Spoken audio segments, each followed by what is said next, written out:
ഇപ്പോൾ ഏറ്റവും ഒടുവിൽ പി വി അൻവർ നടത്തിയ ഒരു സർവേയുടെ ഫലം കൂടിയാണ് പി വി അൻവർ പങ്കുവയ്ക്കുന്നത്. അപ്പോൾ എൽ ഡി എഫിൻ്റെയും യു ഡി എഫിൻ്റെയും പി വി അൻവറിൻ്റെയും കണക്കുകൾ വന്നിട്ടുണ്ട്. അതിനിടയിൽ വന്നിരിക്കുന്ന ഒരു സ്റ്റേറ്റ്മെൻറ്റ് മോഹൻ ജോർജിൻ്റേതാണ്. ഇപ്പോൾ രാഷ്ട്രീയ വൃത്തങ്ങളിൽ ചർച്ചയാവുന്നത് നമ്മളുടെ ചാനൽ വന്നിരിക്കുന്ന ഒരു റെസ്പോൺസാണ്.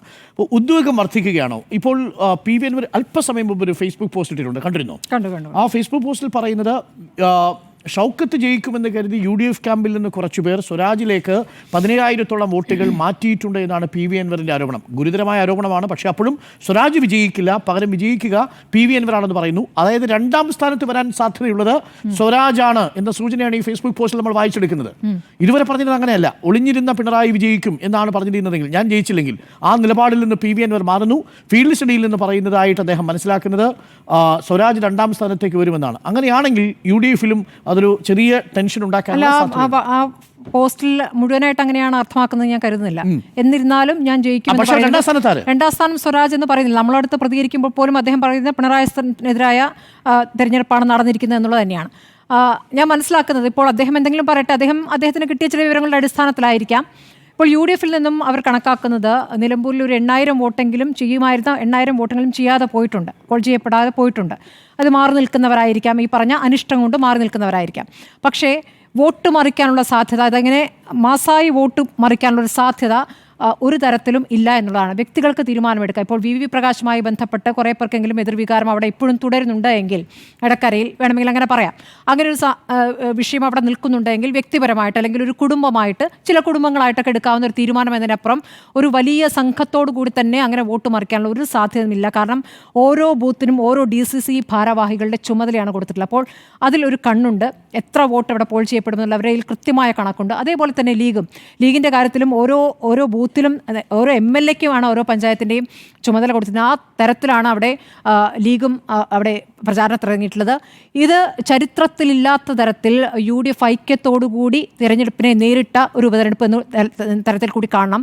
കാരണം ലീഗിൽ നമുക്കറിയാം, നമ്മൾ പലതവണ ചർച്ച ചെയ്താണ്, ആര്യടൻ ഷൗക്കത്തുമായും ആര്യടൻ മുഹമ്മദുമായിട്ടൊക്കെ ഉണ്ടായിരുന്ന എതിർവികാരം അവിടെ നിൽക്കുന്നു. പക്ഷേ PK കുഞ്ഞാലിക്കുട്ടി നേരിട്ട് തന്നെ ഇതിന് പ്രചാരണത്തിൻ്റെ എന്താ പറയുക കൺട്രോൾ എടുക്കുകയാണ്, ചുമതല എടുക്കുകയാണ്. അതോടൊപ്പം തന്നെ അദ്ദേഹം ഈ മടിച്ചു നിൽക്കുന്ന അണികളോട് പറഞ്ഞിട്ടുള്ള ഒരു കാര്യം, നിങ്ങൾ സ്ഥാനാർത്ഥിയെ നോക്കരുത് എന്നുള്ളതാണ്. ചിഹ്നം നോക്കി വോട്ട് ചെയ്യുക. നമ്മളെ സംബന്ധിച്ച് ഇത് ലാസ്റ്റ് ബസ്സാണ്, ഇതിൽ നമ്മൾ ജയിച്ചേ തീരൂ, അല്ലെങ്കിൽ ലീഗില്ല എന്ന രൂപത്തിലാണ് അതിനെ അണികളെ എടുത്ത മെസ്സേജ് പോയിട്ടുള്ളത്. അപ്പോൾ ആ നിലയ്ക്ക് തന്നെയാണ് ആ പ്രചാരണം നടന്നിട്ടുള്ളത്. അതുകൊണ്ട് തന്നെ ലീഗിൻ്റെ വോട്ട് ഒരു വോട്ടും പോലും പോയിട്ടില്ല എന്ന് തന്നെയാണ് അവരുടെ കേന്ദ്രങ്ങളിൽ നിന്ന് നമുക്കറിയാനാകുന്നത്. UDF സംബന്ധിച്ച് ഇപ്പോൾ വി ഡി സതീശൻ മാത്രം എന്ന് പറയണ്ട, ഇപ്പോൾ പുതിയ നേതൃനിര വന്നിട്ടുണ്ടല്ലോ, യുവാക്കളുടെ നേതൃനിര, PC വിഷ്ണുനാഥ്, ലിജു, ഷാഫി ഒക്കെ അടങ്ങുന്ന യുവനിര, അവർ അവിടെ പ്രചാരണത്തിൽ ഐക്യത്തോടു കൂടി പ്രവർത്തിക്കുന്നു. അവിടെ ചാണ്ടി ഉമ്മനെ പോലുള്ള നേതാക്കളും, ഇപ്പോൾ ഞാൻ പറഞ്ഞിരുന്നത് ഇവരൊക്കെ തന്നെ പല രൂപത്തിൽ മാറി നിൽക്കുന്നു, അല്ലെങ്കിൽ ഒരു ഗ്രൂപ്പായി മാറി. ഇപ്പോൾ വി ഡി സതീശൻ വന്നപ്പോൾ മറ്റൊരു ഗ്രൂപ്പ് സൃഷ്ടിക്കപ്പെട്ടു എന്നൊക്കെയുള്ള വിമർശനങ്ങൾക്കിടയിലാണ് നിലമ്പൂരിൽ അങ്ങനെയൊന്നും ഇല്ലാത്ത രീതിയിൽ അവിടെ ഐക്യത്തോടെ പ്രവർത്തിച്ചിട്ടുള്ളത്. ചാണ്ടി ഉമ്മൻ വീടുകൾ കയറിയാണ് പ്രചാരണം നടത്തിയത്. ഇപ്പോൾ പറഞ്ഞ വാഹന പ്രചാരണ യാത്രയിലൊന്നും ഒരുപക്ഷെ അദ്ദേഹത്തെ കാണില്ല. അദ്ദേഹം 3000-ഓളം വീടുകൾ കയറിയിരിക്കുന്നു. അത് ഈ ക്രിസ്ത്യൻ ബെൽറ്റിലൊക്കെ ചാണ്ടി ഉമ്മൻ കയറിയിരിക്കുന്നത് ഉമ്മൻചാണ്ടി അനുസ്മരിക്കുന്ന രീതിയിലാണ് അദ്ദേഹത്തിൻ്റെ പ്രചാരണം എന്ന് സിദ്ദിഖിനെ പോലുള്ള നേതാക്കൾ ഓർക്കുകയും ചെയ്തിട്ടുണ്ട്. അപ്പോൾ അവിടെ ഒരു ഐക്യം പ്രകടമാണ്. ആ ഐക്യം എന്നുള്ളത് 2026 ലക്ഷ്യമിട്ട്, നിലമ്പൂർ എന്നതിനെ കാണേണ്ട 2026 ലക്ഷ്യമിട്ടുള്ള ഒരു പ്രചാരണമാണ് അവിടെ UDF നയിച്ചിട്ടുള്ളത് എന്നുള്ളതാണ്. അപ്പുറത്ത് സ്വരാജ് എന്ന മികച്ച സ്ഥാനാർത്ഥി ഇറക്കിക്കൊണ്ട് രാഷ്ട്രീയ പോരിന് തന്നെയാണ് CPM ഇറങ്ങിയിട്ടുള്ളത്. പക്ഷേ ഈ സ്ഥാനാർത്ഥികൾ 4 പേരെയും വെച്ച് നോക്കുമ്പോൾ ഏറ്റവും മികച്ച സ്ഥാനാർത്ഥി സ്വരാജ് എന്ന് വേണമെങ്കിൽ വിലയിരുത്തലേക്ക് വരാം. ആ രൂപത്തിൽ അദ്ദേഹത്തിൻ്റെ വായന, അദ്ദേഹത്തിൻ്റെ എഴുത്ത്, മറ്റൊരു തരത്തിലുള്ള ഇമേജ് അവിടെ നിൽക്കുന്നു, ഒരു ബുദ്ധിജീവി ഇമേജ് അവിടെ നിൽക്കുന്നു. അദ്ദേഹത്തിൻ്റെ പ്രസംഗകലയുമായി ബന്ധപ്പെട്ട് അദ്ദേഹം പറയുന്ന ചില രാഷ്ട്രീയ നിലപാടുകളുമായി ബന്ധപ്പെട്ട, ന്യൂനപക്ഷങ്ങളുമായി ബന്ധപ്പെട്ട അദ്ദേഹത്തിൻ്റെ നിലപാട് വളരെ ശക്തമായ നിലപാടാണല്ലോ. അപ്പോൾ അതൊക്കെ അവിടെ നിൽക്കുന്നു. പക്ഷേ അതിലപ്പുറം കിടക്കുന്നു ഭരണവിരുദ്ധ വികാരം. നമ്മൾ കാണാത്ത തരത്തിൽ അത് അതിശക്തമായി നിലമ്പൂരിലുണ്ട് എന്നുള്ളതാണ് നമുക്കറിയാൻ കഴിയുന്നത്. അങ്ങനെയെങ്കിൽ അവിടെ ഒരു വലിയ ഒരു വേവ് ഉണ്ടാകും എന്നുള്ളതാണ്. അങ്ങനെ ഉണ്ടാവുകയാണെങ്കിൽ ഈ പറയുന്ന 13,000 വരെ കടന്നേക്കുമെന്ന് പറയുന്നു. ആ രൂപത്തിലേക്ക് ആ ഭൂരിപക്ഷം ഉയർന്നേക്കാനുള്ള സാധ്യതയുണ്ട്. PV അൻവർ ഉറപ്പായിട്ടും ഘടകമാണ്. PV അൻവർ കൂടി ഉണ്ടായിരുന്നെങ്കിൽ അത് 35,000-ൻ്റെ ഭൂരിപക്ഷമൊക്കെ ആക്കാമായിരുന്നല്ലോ എന്ന് പറയുന്ന UDF നേതാക്കളുമുണ്ട്. അപ്പോൾ അത് ഒരു പിഴവായി പോയി, അല്ലെങ്കിൽ അത് നടക്കാതെ പോയി. അത് ഇനി അങ്ങോട്ടുള്ള മുന്നോട്ട് പോക്കിൽ ഒരു പക്ഷേ അൻവറിനെ കൂടെ കൂട്ടാൻ പറ്റും എന്നൊരു വിലയിരുത്തലും അവിടെ നടത്തുന്നത്. അൻവറിനെ പൂർണ്ണമായി അവർ തള്ളിക്കളയുന്നു. അൻവറിനെ സംബന്ധിച്ച് അടുത്ത പഞ്ചായത്ത് തിരഞ്ഞെടുപ്പ് അത് വളരെ പ്രധാനമാണ്. അൻവർ ആ നിലയ്ക്ക് കൂടിയാണ് മുന്നോട്ട് പോകുന്നത്. അദ്ദേഹം മുന്നിൽ കാണുന്ന പഞ്ചായത്ത് തിരഞ്ഞെടുപ്പ് വഴി UDFന്റെ ഭാഗമാവുക എന്നുള്ളത് തന്നെയാണ്. അതിന് അദ്ദേഹത്തിന് പവർ ഉണ്ടോ ഇല്ലയോ എന്നുള്ളത് ഈ തിരഞ്ഞെടുപ്പ് തെളിയിക്കുമെന്നുള്ളതാണ്. നമുക്കറിയാലോ, കണക്കുകൾ വരുന്നുണ്ട്, ഓരോരുത്തരും അവകാശവാദം നടത്തുന്നുണ്ട്. ഇപ്പോൾ ഏറ്റവും ഒടുവിൽ UDFന്റെ ഭാഗത്തുനിന്നും ഞാൻ മനസ്സിലാക്കുന്ന എനിക്ക് കിട്ടിയിരിക്കുന്ന കണക്കുകൾ പറയാം. വഴിക്കടവിൽ 1000 കടക്കും ലീഡ് എന്നുള്ളതാണ്. 4000 ആദ്യത്തെ ആയിരിക്കാം. പക്ഷേ ഏറ്റവും ഒടുവിൽ എനിക്ക് കിട്ടിയിരിക്കുന്ന 1200 എങ്കിലും ആ കണക്ക് പറഞ്ഞാൽ മൂത്തേടത്ത് എത്തുമ്പോൾ 2500+ ലീഡ്, വീണ്ടും ലീഡ് കൂടമായിരിക്കാം. എടക്കരയിലും ലീഡ് ഉണ്ടാകുമെന്ന് പറയുന്നു. എടക്കരയിൽ രണ്ടും ഒരേ രീതിയിൽ നിൽക്കുന്ന സ്ഥലമാണ്.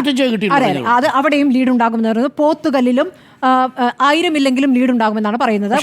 ഭൂരിപക്ഷം കുറയോ? ഇല്ല, ഇങ്ങനെ പറയുന്നില്ല. ഇല്ല, 13,000 കടക്ക് 13,000 വോട്ടിന്റെ ഭൂരിപക്ഷത്തിൽ എല്ലാ പഞ്ചായത്തിലും ലീഡ് എന്നുള്ള എല്ലാ പഞ്ചായത്തും, കരുളായി ഇൻക്ലൂഡിംഗ് കരുളായിലും 700+ ആണ് അവർ പറയുന്നത്. അമരമ്പലത്തിലും 1200+ ആണ് പറയുന്നത്. മനസ്സിലായില്ലേ? അപ്പോൾ അതാണ് ഞാൻ പറഞ്ഞത്. അങ്ങനെ ഉണ്ടെങ്കിൽ അതൊരു തരംഗമാണ്.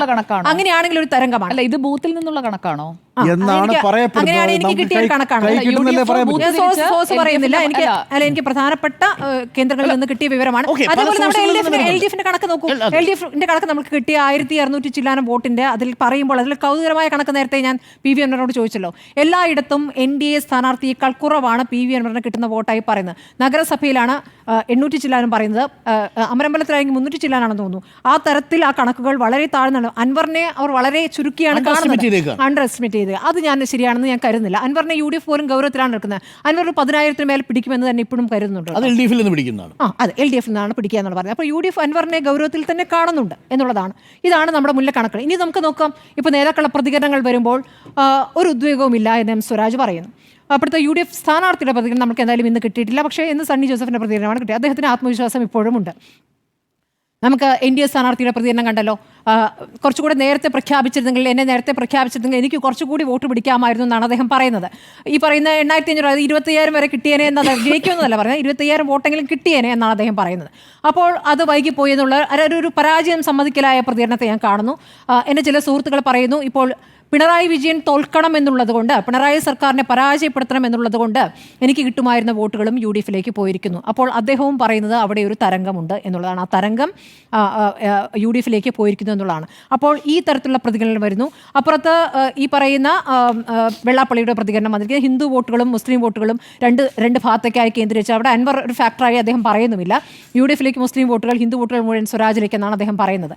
പക്ഷേ വെള്ളാപ്പള്ളിയുമായി ബന്ധപ്പെട്ട് വെള്ളാപ്പള്ളി അവിടെ നടത്തിയ പ്രസംഗം, അതിനുശേഷം അതിനോട് ശക്തമായി പ്രതികരിക്കാത്ത CPM നിലപാട്, അപ്പോൾ അവിടെ ഈഴ വോട്ടുകൾ കിട്ടാൻ വേണ്ടി ഒരു ധാരണയൊക്കെ ഉണ്ടായി എന്നുള്ള ചില കാര്യങ്ങളൊക്കെ പുറത്തേക്ക് വരുന്നതിനിടയിലാണ് ഈ വെള്ളാപ്പള്ളി ഇങ്ങനെ പറഞ്ഞത് എന്നുകൂടി ഒരു പ്രധാന ഘടകമായി ഞാൻ കരുതുന്നു. ഏതായാലും ആത്മവിശ്വാസമുള്ള പ്രതികരണങ്ങൾ എവിടെ നിന്നൊക്കെ വരുന്നു, ഈ കണക്കുകൾ എന്തൊക്കെ സൂചിപ്പിക്കുന്നു എന്നുള്ളതൊക്കെയാണ് അതിലെ കൗതുകരമായ കാര്യം. ഈ പറഞ്ഞ കണക്കുകൾ, UDFിൻ്റെ കണക്കുകൾ ശരിയാണ് എങ്കിൽ അവിടെ ഒരു വലിയ വേവുണ്ട്. അതൊരു ഭരണവിരുദ്ധ വികാരത്തിൻ്റെ അലയടിക്കൽ അവിടെ കണ്ടിരിക്കാം.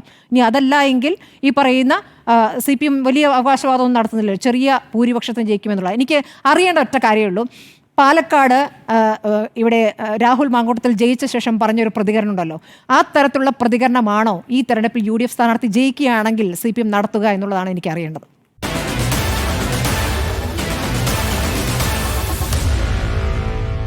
Meet the editors.